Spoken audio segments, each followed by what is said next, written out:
नमस्कार, बहुत स्वागत है आपका। मैं हूं रीनू। यूपी के औरैया में दर्दनाक हादसा, 2 ट्रकों में भिड़ंत और इस भीषण भिड़ंत में 30 मजदूरों की मौत हो गई।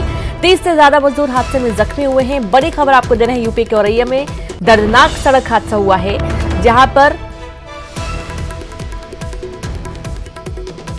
बड़ी संख्या में मजदूर जा रहे थे। 2 ट्रकों की आपस में भिड़ंत हो गई और इस भिड़ंत में 30 से ज्यादा मजदूर घायल हुए हैं।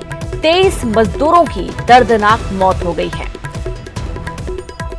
तो यूपी के औरैया से ये बड़ी खबर है, जहां पर दर्दनाक सड़क हादसा हो गया है। आपको बता दें कि लगातार ये जो तस्वीरें सामने आ रही हैं, जो हादसे सामने आ रहे हैं, मजदूर जो कि अपने घर को जाने के लिए मजबूर हैं और ट्रकों का सहारा ले रहे हैं। भीषण टक्कर में बड़ी संख्या में मजदूरों की मौत हो रही है और आज भी ऐसे कुछ मामला सामने आया, जब देर रात ट्रक की 2 ट्रकों के आपस में भिड़ंत हुई और उस दौरान 30 से ज्यादा मजदूर जख्मी हुए हैं। कई की हालत गंभीर है। 23 मजदूरों की मौत हुई है।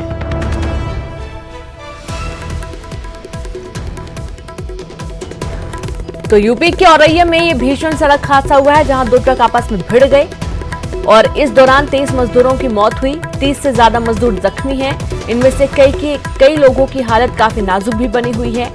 और यूपी के औरैया में दर्दनाक सड़क हादसा, और देर रात जब ये हादसा हुआ तो तमाम पुलिस प्रशासन मौके पर पहुंचा। पूरी तरीके से मजदूर जख्मी हुए थे और दर्दनाक मौत हुई। मौके पर ही कई मजदूरों की मौत हुई। 2 ट्रकों की भिड़ंत में ट्रक में सवार होकर मजदूर अपने घर के लिए जा रहे थे और इसी दौरान हादसे का शिकार हो गए। जेसीबी मशीन पहुंची। जेसीबी की मदद से सभी को बाहर निकाला गया, क्योंकि कई मजदूर बुरी तरीके से फंस गए थे। तो यूपी के औरैया में ये सड़क हादसा देखने को मिला है, जहां पर 23 मजदूरों के इस दर्दनाक भीषण सड़क हादसे में मौत हो गई और 30 से ज्यादा लोग जख्मी हुए हैं।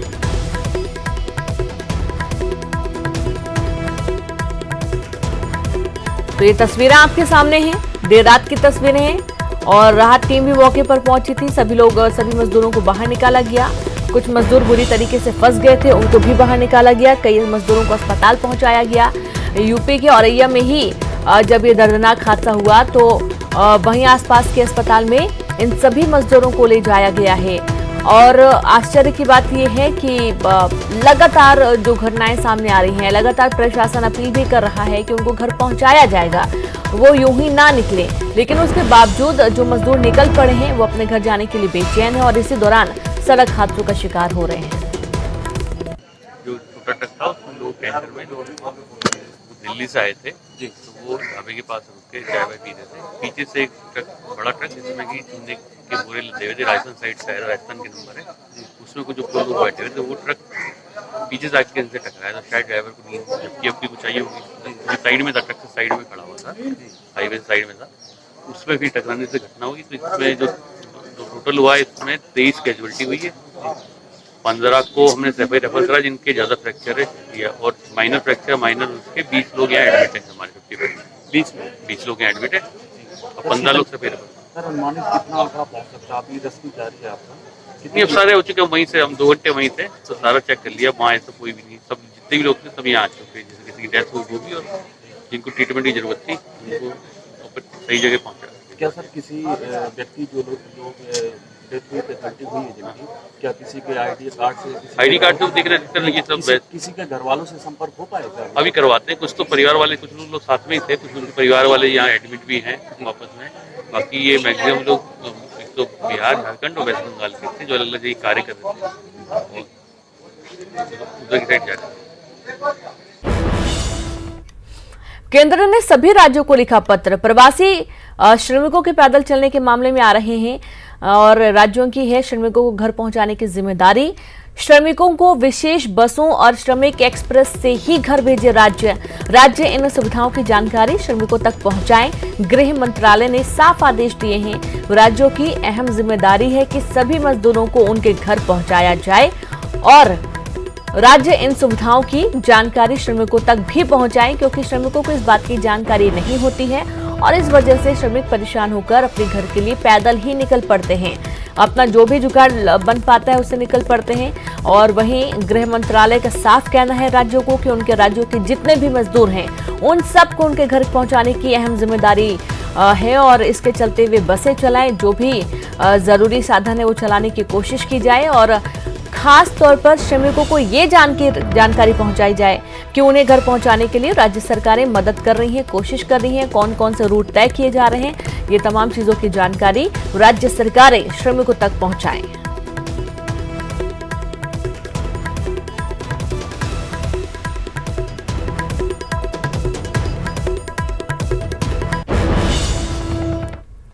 घरेलू विमान सेवा शुरू हो सकती है। एयरपोर्ट अथॉरिटी ऑफ इंडिया ने यात्रियों के लिए गाइडलाइन जारी की है और इसके मुताबिक यात्रियों को मास्क पहनना जरूरी होगा।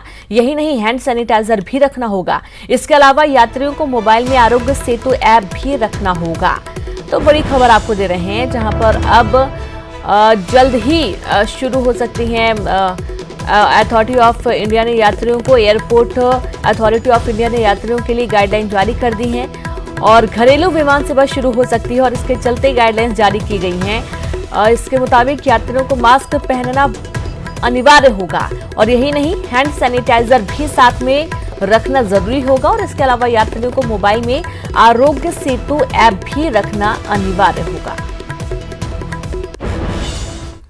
सीएम शिवराज सिंह चौहान ने न्यूज 18 से एक्सक्लूसिव बातचीत की और इस दौरान सीएम ने कोरोना संकट से लेकर मंत्रिमंडल विस्तार तक पर बेबाकी से बात की।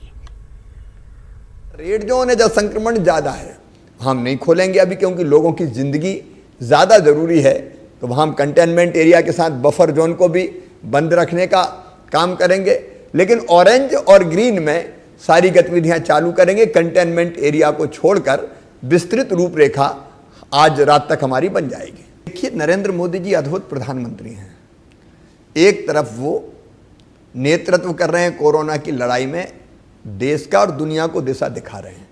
कोई राजनेता, कोई राष्ट्र प्रमुख ऐसा नहीं है जैसे नरेंद्र मोदी जी।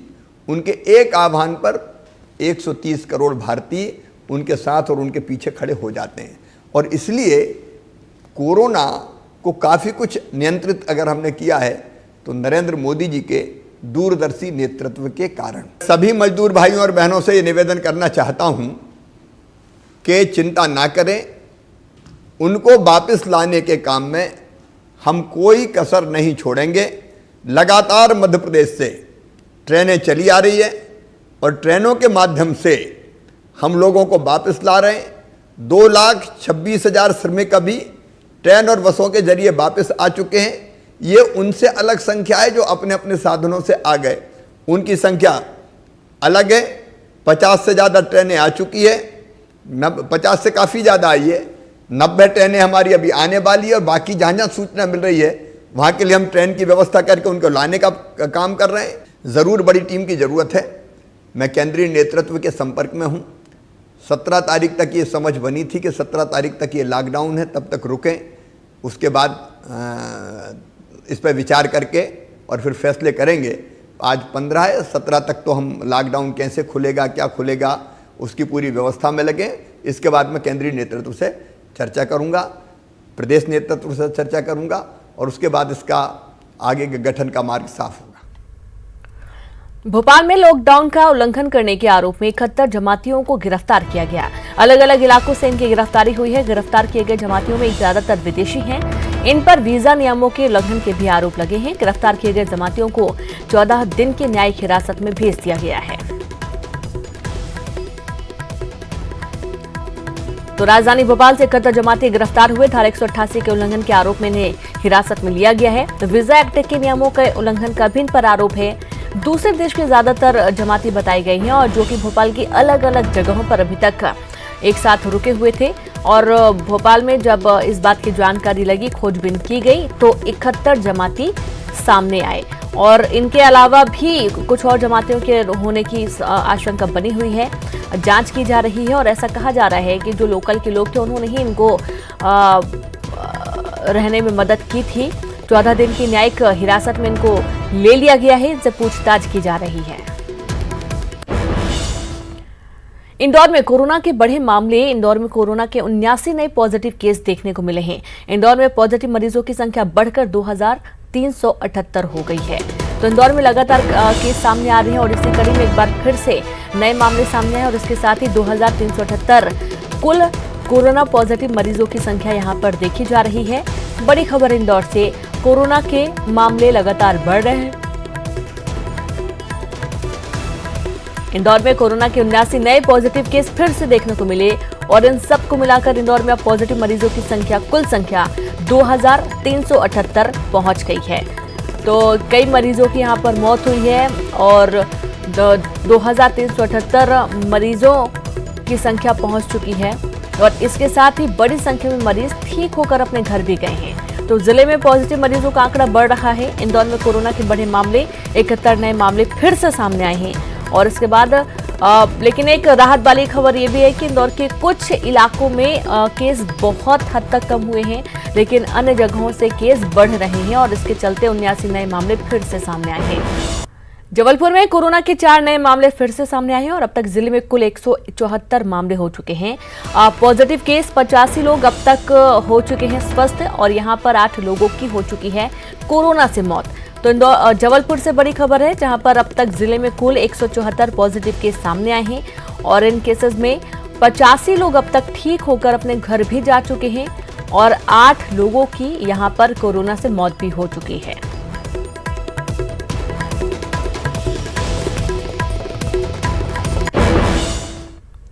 और कोरोना से जुड़े इस वक्त की बड़ी खबर है। मध्य प्रदेश में 4700 के पार कोरोना पॉजिटिव मरीजों का आंकड़ा पहुंच चुका है और अब तक 2300 से ज्यादा मरीज यहां पर ठीक हो चुके हैं।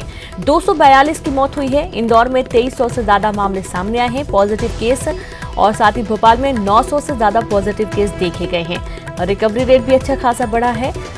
इंदौर में सबसे ज्यादा मामले हैं जहां 2300 से ज्यादा पॉजिटिव केस देखे जा रहे हैं। 900 से ज्यादा भोपाल में केसेस हैं और उसके बाद अन्य जिलों का नंबर भी आता है। तो आप देखिए कुल केस 4767 हैं। एक्टिव केस की संख्या 2173 है। तो मध्य प्रदेश में जिस तरीके से रिकवरी रेट बढ़ा है वो काफी सुखद है और रिकवरी रेट में आपको बता दें कि सबसे पहले नंबर पर इंदौर ही आता है। और पूरे मध्य प्रदेश की बात की जाए तो रिकवरी मरीजों की संख्या 2352 हो गई है। भोपाल में 580 मरीज रिकवर हुए और इसके पहले इंदौर का नंबर आता है। और यहां पर वक्त एक ब्रेक का है, जल्द हाजिर होंगे। केंद्र ने सभी राज्यों को लिखा पत्र। प्रवासी श्रमिकों के पैदल चलने के मामले आ रहे हैं सामने, तो वहीं राज्यों की श्रमिकों को घर पहुंचाने की जिम्मेदारी है। श्रमिकों को विशेष बसों और श्रमिक एक्सप्रेस से ही घर भेजे राज्य सरकारें। राज्य इन सुविधाओं की जानकारी श्रमिकों तक पहुंचाएं, गृह मंत्रालय का साफ कहना है। क्योंकि कई श्रमिक ऐसे हैं जिन्हें इस बात की जानकारी नहीं है या जो श्रमिक पहले ही निकल चुके अपने घर के लिए बीच सफर पर हैं, उन्हें इस बात की जानकारी नहीं है। तो ये पूरी अहम जिम्मेदारी है राज्य सरकारों की कि अपने अपने क्षेत्र के जो श्रमिकों को लाया जा रहा है उन तक की जानकारी दी जाए कि उन्हें सुरक्षित उनके घर तक पहुंचाया जाएगा। केंद्र ने सभी राज्यों को इसके चलते पत्र लिखा है।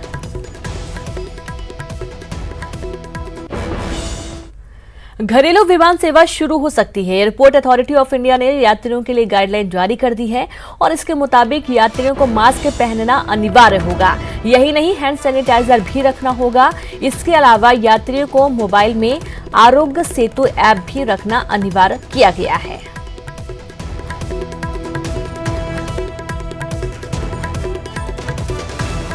तो घरेलू विमान सेवाएं शुरू हो सकती हैं और इसके चलते गाइडलाइन तय कर दी गई हैं।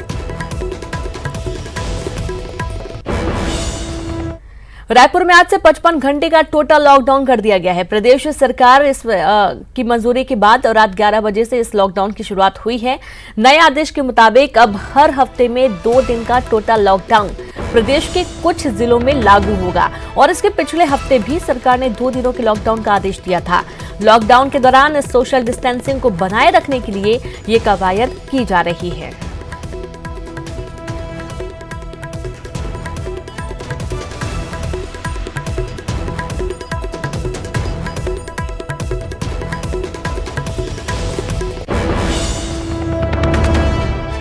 बड़ी खबर आपको दे रहे हैं, रायपुर में 2 दिनों का टोटल लॉकडाउन होगा। हफ्ते में 2 दिन का टोटल लॉकडाउन अब किया जाएगा। टोटल 55 घंटे का ये लॉकडाउन कहलाएगा जो कि देर रात से लागू हो चुका है और हर हफ्ते में 2 दिन संपूर्ण तालाबंदी की जाएगी और ये तालाबंदी करने का मुख्य उद्देश्य है सोशल डिस्टेंसिंग को बनाए रखने के लिए ये कवायद की जा रही है। तो 55 घंटे का टोटल लॉकडाउन शुरू हो चुका है रायपुर में और रायपुर में 2 दिनों का टोटल लॉकडाउन होगा और इस लॉकडाउन के चलते लोगों के बीच जो चेन है वो टूटेगी। हालांकि छत्तीसगढ़ का जो कोरोना मरीजों का आंकड़ा है वो काफी हद तक रिकवरी रेट बहुत अच्छा है यहाँ पर, और इसके चलते और ना फैले कोरोना संक्रमण, इसके चलते हफ्ते में 2 दिन का लॉकडाउन किया जाना अनिवार्य कर दिया गया है। हर हफ्ते 2 दिन का लॉकडाउन अनिवार्य होगा। 55 घंटे लॉकडाउन अब रहेगा। तो इस टोटल लॉकडाउन के चलते मुख्य उद्देश्य है कि सोशल डिस्टेंसिंग को बनाए रखने के लिए ये कवायद की जा रही है। और संवाददाता अवधेश जुड़ गए हैं। अवधेश, ये बहुत अच्छी शुरुआत होगी। यदि हफ्ते में 2 दिन का टोटल लॉकडाउन किया जाता है तो कहीं ना कहीं एक जो चेन है वो हर बार टूटती रहेगी। बिल्कुल, देखिए जिस तरह से लॉकडाउन 1, 2 और 3 के समापन की ओर अग्रसर है, और ऐसे में जिस तरह से लगातार रियायतें मिलती गई, उन रियायतों का असर ये हुआ कि बाजारों में भीड़ उमड़ने लगी। देखने को मिला कि कई बाजार भीड़ भी होने लगी। सोशल डिस्टेंसिंग की धज्जियां उड़ाते कई तस्वीरें सामने आई। बात चाहे सब्जी बाजार की हो, बात चाहे गोल बाजार की हो या फिर अन्य स्थानों की है। इन तमाम चीजों से सीख लेते हुए शासन ने ये तय किया कि क्यों न सप्ताह में 2 दिन के लिए टोटल लॉकडाउन कर दिया जाए, ताकि 2 दिनों तक कम से कम जो चेन ब्रेक सिस्टम है वो हो सके और जो संक्रमण है वो उसको फैलने से रोका जा सके। और सरकार ने इसी तहत ये निर्णय लिया कि पूरे छत्तीसगढ़ में, ऐसा नहीं कि केवल रायपुर में, पूरे छत्तीसगढ़ में सप्ताह में 2 दिन मतलब शनिवार रविवार को टोटल लॉकडाउन होगा। जो अति आवश्यक सेवाएं हैं उनको छोड़ के सारे प्रतिष्ठानें, दुकानें, सारे तरह की सेवाएं बंद रहेंगी। और उसके बाद सोमवार सवेरे 6 बजे तक की पूरे लॉकडाउन, जो टोटल लॉकडाउन है वो लागू रहेगा। कल देर रात से शुरू हो चुकी है ये लॉकडाउन। तो सवाल ये भी है रिनू कि इन तमाम निर्देशों के बाद, आदेशों के बाद, इसको परिपालन के लिए, इसे धरातल पे लागू कराने के लिए जिस तरह से प्रशासन ने सख्ती दिखाई है, चुस्ती दिखाई है, वो वास्तविक में एक काबिले तारीफ है कि न केवल निर्देश बल्कि धरातल पे उतर के भी लोगों को समझाना, लोगों को सहूलियत के लिए तमाम तरह का पहल करना और उसके बाद लॉकडाउन का पालन कराना, ये अपने आप में बताने के लिए काफी है कि कोरोना के खिलाफ युद्ध में जिस तरह से सरकार काम कर रही है। कि तीसरा ऐसा मौका था कि छत्तीसगढ़ ऐसा लगा कि मानो कि अब कोरोना मुक्त हो जाएगा, लेकिन अचानक से आंकड़े बढ़ने के बाद जो है वो भले आंकड़े बढ़े हो, लेकिन फिर भी कहा जा सकता है कि 7 राज्यों की सीमा से जुड़े छत्तीसगढ़ में अभी भी स्थिति पूरी तरह से नियंत्रण में दिखाई पड़ रही। जी बिल्कुल, शुक्रिया अवधेश जानकारी के लिए। तो कहीं ना कहीं देखा जा रहा है कि जो स्थिति वो नियंत्रण में है। बहुत ही कम संख्या मरीजों की रह गई है जिनकी तेजी से सुधार हो रहा है स्वास्थ्य में। और टोटल लॉकडाउन के चलते जब 55 घंटे का लॉकडाउन होगा तो कहीं ना कहीं बहुत फायदा इसके चलते आम लोगों को भी मिलेगा।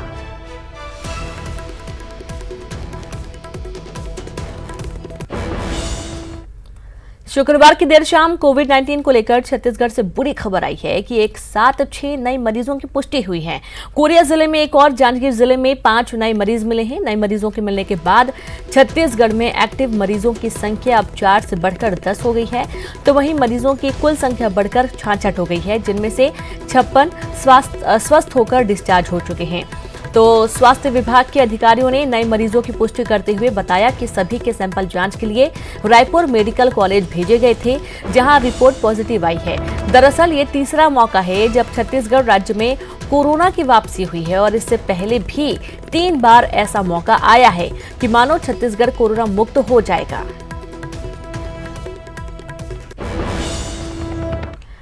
कोरबा से बड़ी खबर, आज और कल जिले में टोटल लॉकडाउन, अति आवश्यक सेवाओं को छोड़कर टोटल लॉकडाउन यहां पर रहेगा। राशन की दुकानें भी नहीं खुलेंगी। सामान्य दिनों की तरह मंगलवार को खुलेंगी दुकानें। कलेक्टर ने जारी किया संशोधित निर्देश। तो बड़ी खबर आपको दे रहे हैं कोरबा से, जहां पर अब आज और कल जिले में टोटल लॉकडाउन रहेगा। तो इस दौरान जो अति आवश्यक सेवाएं हैं वही चालू रहेंगी, इनको छोड़कर टोटल लॉकडाउन रहेगा। राशन की दुकानें भी नहीं खुलेंगी। सामान्य दिनों की तरह मंगलवार को खुलेंगी दुकानें। कलेक्टर ने इसके लिए संशोधित निर्देश जारी किए हैं।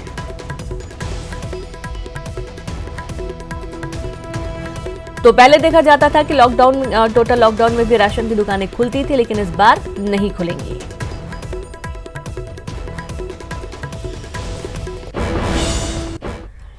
वित्त मंत्री निर्मला सीतारमण ने पैकेज को तीसरा आयाम देते हुए कृषि के बुनियादी ढांचे के लिए 1 लाख करोड़ रुपए देने का ऐलान किया, जिससे एग्रीकल्चर सेक्टर की परियोजनाओं को लाभ मिलेगा। वित्त मंत्री ने और भी कई सेक्टर को राहत दी है।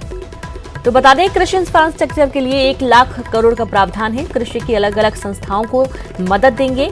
हर क्षेत्र के उत्पादों को दुनिया तक पहुंचाएंगे और यूपी के आम, तमिलनाडु की हल्दी की ब्रांडिंग होगी, बिहार के मखाना, आंध्र प्रदेश की मिर्च की ब्रांडिंग होगी। लोकल उत्पादों को ग्लोबल बनाने के लिए 10,000 करोड़ 10 लाख हेक्टेयर में हर्बल खेती की योजना की गई है और साथ ही मत्स्य संपदा योजना के लिए 20,000 करोड़ का प्रावधान है। 5 साल में 70 लाख टन बढ़ेगी मछली उत्पादन की क्षमता और मत्स्य क्षेत्र से 1 लाख करोड़ का निर्यात किया जाएगा। तो इसी दौरान मछली पालन क्षेत्र में 55 लाख रोजगार मिलेंगे। डेयरी इंफ्रास्ट्रक्चर के लिए 15,000 करोड़ का प्रावधान है। डेयरी इंफ्रास्ट्रक्चर में निजी निवेश को बढ़ावा दिया जाएगा। 53 करोड़ मवेशियों के टीकाकरण का लक्ष्य भी तय किया गया है। मधुमक्खी पालन उद्योग के लिए 500 करोड़ 2 लाख मधुमक्खी पालकों को होगा फायदा। 1955 के आवश्यक वस्तु अधिनियम में संशोधन एक्ट में बदलाव से किसानों को फायदा होगा। तिलहन, दलहन, आलू, प्याज के ज्यादा दाम मिलेंगे।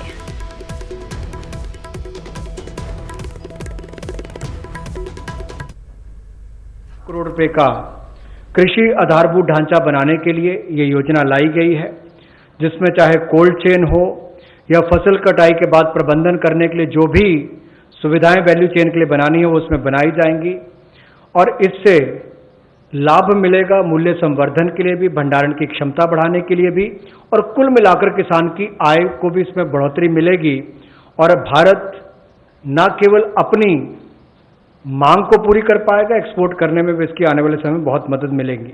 सूक्ष्म खाद्य संस्करण इकाइयों के लिए 10,000 करोड़ रुपए की योजना हम ये लेकर आए हैं, जो क्लस्टर बेस्ड अप्रोच होगी। लगभग 2 लाख ऐसी सूक्ष्म खाद्य संस्करण इकाइयों को इससे लाभ मिलेगा। जब 2 लाख को मिलेगा तो समझ लीजिए लाखों लोग जिससे जुड़े उनको भी रोजगार स्वरोजगार के अवसर मिलेंगे और आय के साधन भी बढ़ेंगे। प्रधानमंत्री मत्स्य संपदा योजना, इसके माध्यम से इसके लिए हमने 20,000 करोड़ रुपए का ये योजना लेकर आए हैं और इसमें जो कमियां थी पूरी वैल्यू चेन में उसको पूरा करने का एक प्रयास है, ताकि हमारे मछुआरे भाई बहन इनको समुद्री और अंतर्देशीय मत्स्य पालन में इनका सम्मिलित विकास हो सके और उसको बल मिले। और इसीलिए पशुपालन सेक्टर में बुनियादी ढांचा के लिए ये विकास फंड बनाया गया है, जिसको animal husbandry infrastructure development fund कहा गया। 15,000 करोड़ रुपए का प्रावधान इसमें किया गया है, ताकि जो दूध उत्पादन होता है उसकी प्रोसेसिंग करने के लिए इंडस्ट्री लग सके, मूल्य संवर्धन उसमें हो सके, वैल्यू एडिशन हो सके और जो पशु चारे के लिए प्लांट्स हैं, कैटल फीड प्लांट्स हैं, वो भी बन सके, उसका इंफ्रास्ट्रक्चर भी खड़ा हो सके, ना केवल अपनी आपूर्ति के लिए स्थानीय मार्केट के लिए बल्कि एक्सपोर्ट करने के लिए भी इसमें बहुत अवसर मिलेंगे। इसके लिए 15,000 करोड़ रुपए का फंड ये पशुपालन सेक्टर के बुनियादी ढांचे के लिए दिया गया है। और इसी के साथ इस बुलेटिन में इतना ही। नमस्कार।